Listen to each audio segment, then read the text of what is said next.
biyaya dyan sa kapunan daw. Kung yun ang kapunan ng kaito. Hindi yun, sabi yung kapunan biyaya.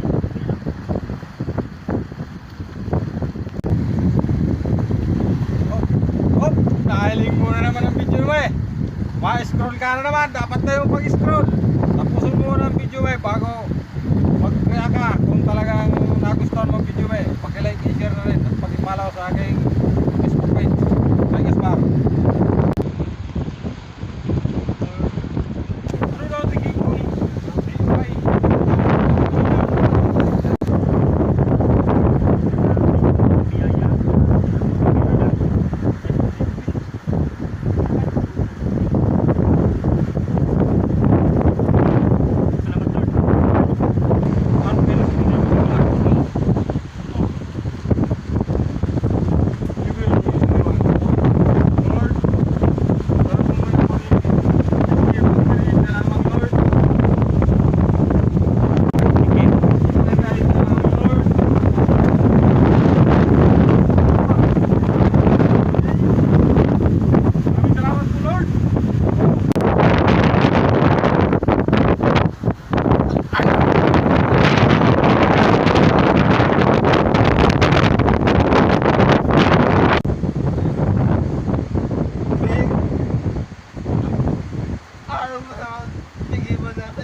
Yan po, kung nagustuhan nyo yan sa mga video, pag-like and share naman po sa aming Facebook page, Kay Gaspar, at sa aking YouTube channel, Kay Gaspar TV po. Maraming salamat.